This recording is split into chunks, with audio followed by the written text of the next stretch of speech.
तो जैसा कि लास्ट एपिसोड में हम लोगों ने देखा था कि फेंग हान ने मोलियन का काम तमाम करके रख दिया था, जिसके बाद फेंग हान को अचानक से उन मार्शल जजेस की आवाज सुनाई देती है, जिसका मतलब था कि वो लोग अब जल्द ही वहाँ पे आने वाले हैं। ये देखते हुए फेंग हान फिर उस हाइशियन की तरफ देखता है जो कि अभी भी जिंदा था और अपनी जान बचाकर वहाँ से भागना चाहता था।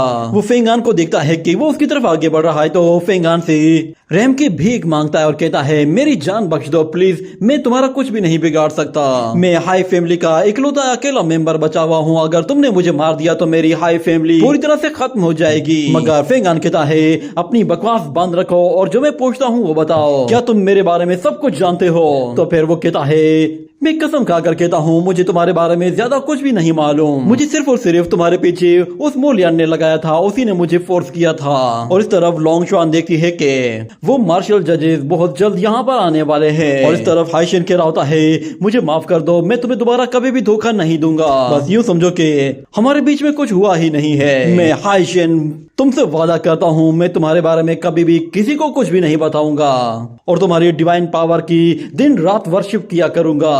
ये कहते हुए वो अपनी जान बचाने के लिए वहाँ से खिसकने की कोशिश कर रहा होता है। और दूसरी तरफ हम लोग देखते हैं कि वहाँ पर मार्शल जजेस का वही टावर आकर गिरता है, जिसकी वजह से फेंग हान का ध्यान उस तरफ जाता है। तो दूसरी तरफ हाइशियन वहाँ से भागने की कोशिश करता है। ये देखते ही फेंग हान अपने एक पेपर स्पेल का इस्तेमाल करते हुए वो स्पेल उसकी बॉडी में अटैच कर देता है, जिससे उसे एक जोरदार लाइटनिंग का झटका लगता है। मगर कुछ ही देर में वो दोबारा से उठ खड़ा होता है और उसे लगा कि शायद ये झटका मामूली सा था। वो फौरन से वहाँ से भागकर निकल जाता है। और दूसरी तरफ फेंग हान को उन मार्शल जजेस की आवाज सुनाई देती है, फिर से कुछ ना कुछ बोल रहे होते हैं। तो फिर लोंग शुआन फेंग हान से कहती है कि इससे पहले कि वो लोग यहाँ पर पहुंच जाए हमें यहाँ से निकल जाना चाहिए। ये कहने के बाद वो फौरन से अपनी बोट की तरफ चले जाती है और हम देखते हैं कि फेंग हान वो फेंग शाओलिन के पास आता है और उसे उठाकर वहाँ से बाहर ले जाता है और वो दोनों ही अपनी बोट पे जाकर बैठ जाते हैं। और लोंग शुआन उस बोट को अपनी एनर्जी के जरिए चलाते हुए वहाँ से दूर ले जाने की कोशिश करती है। इतने में हम देखते हैं कि वो मार्शल जजेस उड़ते हुए उसी टावर के ऊपर आकर खड़े हो जाते हैं। उन्हें देखते ही हाइशियन उनसे कहता है कि मार्शल जजेस प्लीज मेरे साथ इंसाफ कीजिए। फेंग हान ने अपने दोस्तों के साथ मिलकर ग्रेट मोलियन को मार दिया है और वो लोग मेरा भी मुंह बंद करवाना चाहते हैं। आप लोग प्लीज उन्हें छोड़ना मत, वो अपने दोस्तों के साथ इस बोट पे भाग रहा है, आप उन्हें भागने मत दीजिए।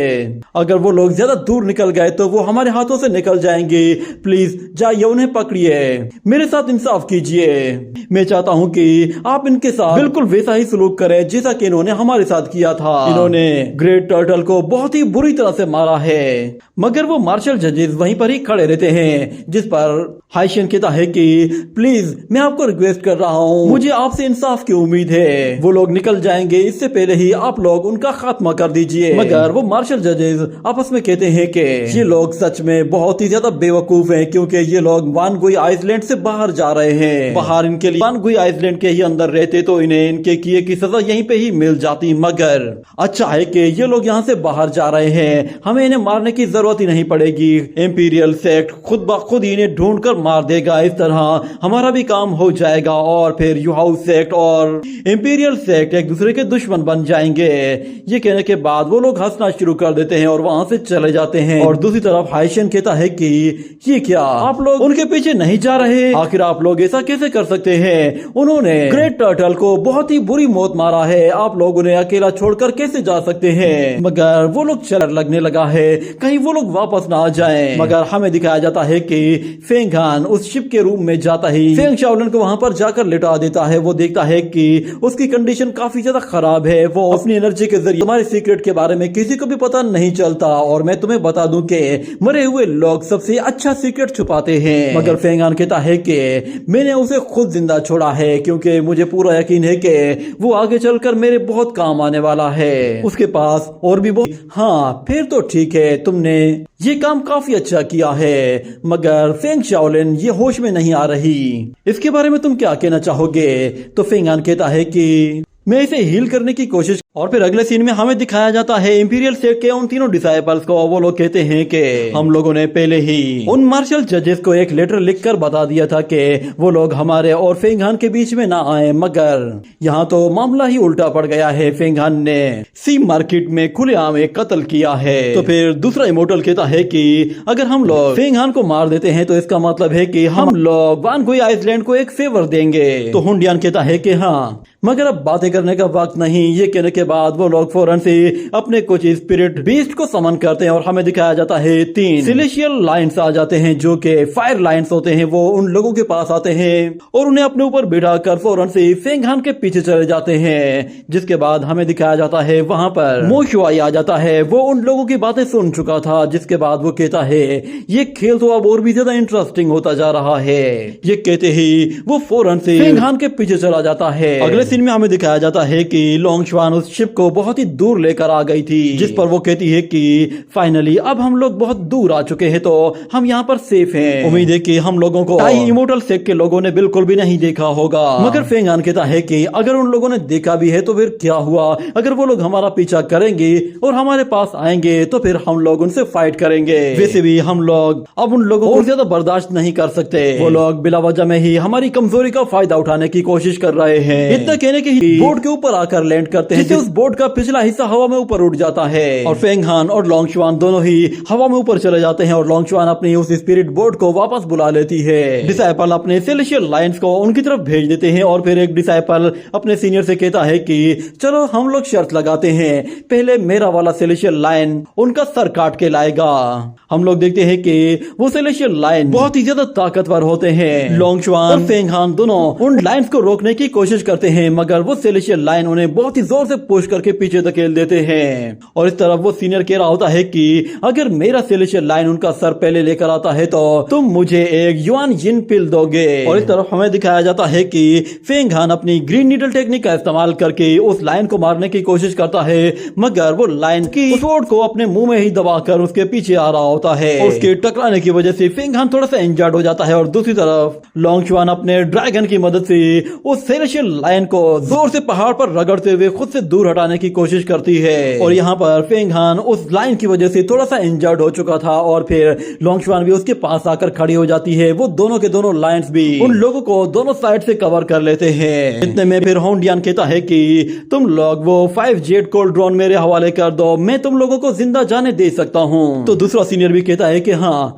अगर ऐसा ही रहा तो फिर हम इनकी बॉडी को डिस्ट्रॉय नहीं करेंगे। मगर फेंग हान कहता है कि तुम इंपीरियल से के लोग कुछ ज्यादा ही एरोगेंट हो रहे हो। तुम लोग एक मर्तबा फेस टू फेस फाइट करके देख लो, फिर तुम्हें पता चल जाएगा कि तुम लोग ताकतवर हो या फिर हम। मगर होंडियन कहता है अच्छा, तुम लोग डील नहीं करना चाहते तो फिर जाओ मरो। ये कहने के बाद वो अपने सेलेशियल लाइन को फिर से उसके पीछे लगा देता है। तो फेंग हान वो उस लाइन से दूरी बनाने की कोशिश करता है और दूसरी तरफ हम देखते हैं लोंग शुआन भी किसी तरह उस लाइन से दूर हटने की कोशिश कर रही होती है, मगर वो लाइन उसे पुश करते हुए पीछे धकेल देता है। और जब लोंग शुआन देखती है कि ये 20 रुकने का नाम नहीं ले रहे तो वो अपने 10,000 ट्रू एसेंस का इस्तेमाल करते हुए पूरे के पूरे ग्राउंड को पूरी तरह से फ्रीज कर देती है और एक लाइन भी पूरी तरह से फ्रीज हो जाता है और दूसरा लाइन जैसे उन पे हमला करता है तो फेंग हान लोंग शुआन की मदद करने के लिए आता है, मगर वो लाइन दोनों को ही उठाकर दूर फेंक देता है। और जो लाइन फ्रीज हो चुका था वो भी बहुत ही तेजी से खुद को अनफ्रीज कर रहा था।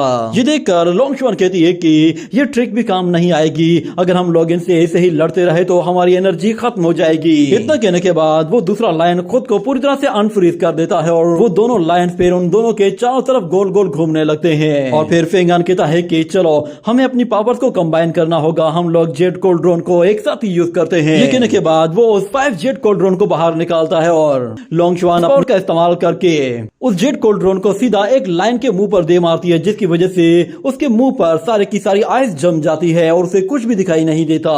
और दूसरा लाइन जैसे ही उन लोगों पर हमला करने के लिए आ रहा होता है तो लोंग शुआन जमीन पर पहले ही उसके लिए एक जाल बिछा देती है और वो जैसे ही नीचे आता है तो लोंग शुआन आइस के बड़े बड़े स्टोन्स क्रिएट करके उसे चारों तरफ से कवर कर लेती है। और फिर फेंग हान अपनी ग्रीन नीडल टेक्निक की मदद से उस पर एक बहुत ही जोरदार अटैक कर देता है, मगर इससे भी कोई खास फायदा नहीं होता। वो लोग दूसरे लाइन की तरफ देखते हैं, वो अपने चेहरे के ऊपर से वो सारी की सारी आइस हटाने में कामयाब हो जाता है और जैसे उन पे हमला कर रहा होता है तो लोंग शुआन दोबारा से 5 जेट कोल्ड ड्रोन को बीच में ले आती है और फेंग हान देखता है कि वो दूसरा वाला लाइन वापस आ रहा है। जैसे ही वो बिल्कुल करीब पहुंच जाता है तो फेंग हान फौरन से लोंग शुआन को लेकर पीछे हट जाता है और वो लोग देखते हैं कि वो दोनों के दोनों लाइन अपनी एनर्जी इकट्ठी करना शुरू कर रहे हैं। तो फेंग हान फिर अपनी वुल्फ टेक्निक का इस्तेमाल करते हुए फौरन से अपने वुल्फ आर्मर को पहन लेता है और जैसे ही वो दोनों बेस दोनों साइड से हमला करते हैं तो फेंग हान अपने चारों तरफ एक बहुत ही पावरफुल प्रोटेक्टिव बैरियर बना लेता है। जब होंडियन को नजर आता है कि वो दोनों बेस्ट कुछ भी नहीं कर पा रहे तो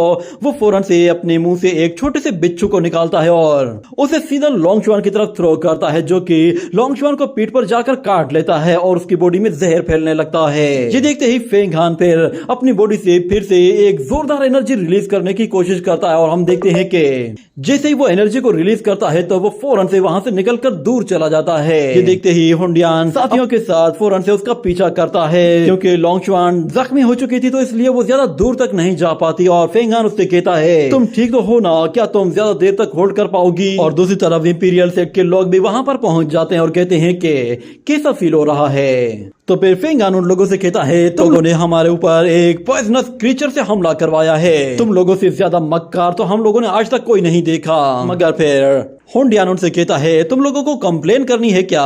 तो जाओ और जाकर हेल के अंडरवर्ल्ड गॉड से जाकर कंप्लेन करना। मगर फेंग हान कहता है, तुम लोग अपनी हद से बाहर निकल चुके हो, शायद तुम लोग मेरी सिस्टर फेंग किंगशी को नहीं जानते। उसे मेरे बारे में पता चल गया तो वो तुम लोगों को नहीं छोड़ने वाली, तुम में से कोई भी एक जिंदा भाग नहीं सकता। तो फेंग किंगशी का नाम सुनकर वो सारे के सारे हंसना शुरू कर देते हैं और कहते हैं कि तुम्हें क्या लगता है कि फेंग किंगशी वो कुछ हमारा बिगाड़ सकती है? उसके बारे में तो कहा जाता है कि उसके तो डीमंस के साथ कॉन्टेक्ट हैं, उसका हार्ट बिल्कुल भी प्योर नहीं रहा। तुम्हें लगता है कि वो हमारा मुकाबला करेगी? अगर उसने हमें हल्की सी भी चोट पहुंचाने की कोशिश की तो फिर हमारा टाई इमोर्टल सेक्ट उसे ऐसा पनिश करेगा कि उसकी हड्डियां तक नहीं बचेंगी। ये कहने के बाद हमें फिर मोशवाई की आवाज सुनाई देती है। वो उन लोगों से कहता है कि क्या वाकई में ऐसी बात है? मैं देखना चाहता हूँ कि तुम्हारे इमोर्टल सेक्ट में कितना दम है। फेंग हान उसे देखते ही पहचान जाता है कि ये वही है। उसे देखते ही टाई इमोर्टल सेक्ट के लोग अपने बीस्ट को वापस बुला लेते हैं और फिर हुंडियान कहता है कि सुना है कि तुम फेंग किंगशी से प्यार करते हो और जो भी बंदा फेंग किंगशी की बुराई करता है तो तुम फौरन से उस जगह पहुंच जाते हो। तो फिर मोशवाई वहां पे आ जाता है और वो कहता है कि तुम लोगों ने मेरे बारे में बिल्कुल सही सुना है,